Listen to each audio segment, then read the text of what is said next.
जिला जांगीर।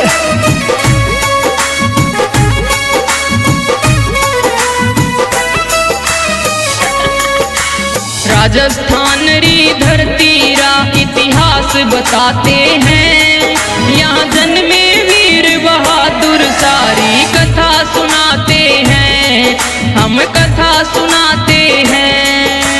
राजस्थान री धरती रा इतिहास बताते हैं, यहाँ जन्मे वीर बहादुर सारी कथा सुनाते हैं, हम कथा सुनाते हैं। ये वीरों की भूमि, ये शेरों की भूमि, ये वीरों की भूमि, ये शेरों की भूमि।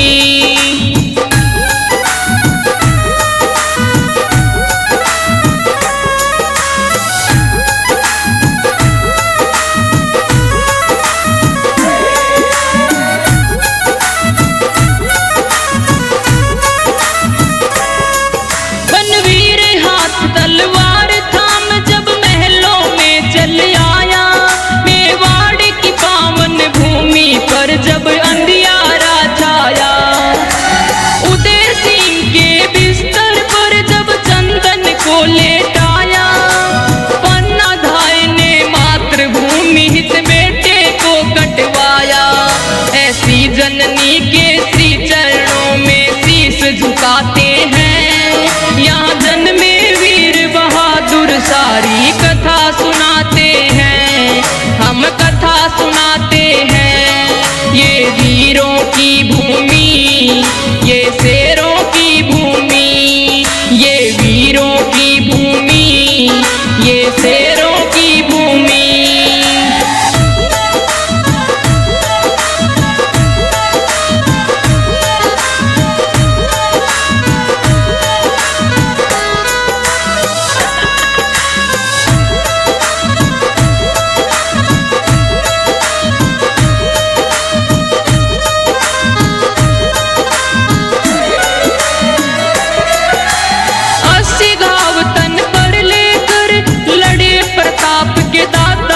मुगलों की करूंगा खाट खड़ी, ये मन में खास इरादा।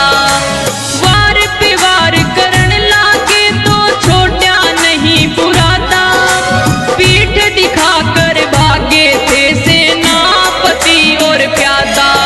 राणा सांगा की तुमको हम याद दिलाते हैं, यहाँ जन्मे वीर बहादुर सारी कथा सुनाते हैं, इतिहास बताते हैं। ये वीरों की भूमि, ये शेरों की भूमि, ये वीरों की भूमि, ये शेरों की भूमि।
सबसे उत्तम तीर्थ राजस्थान बताते हैं। यहाँ जन्मे वीर बहादुर सारी कथा सुनाते हैं, इतिहास बताते हैं।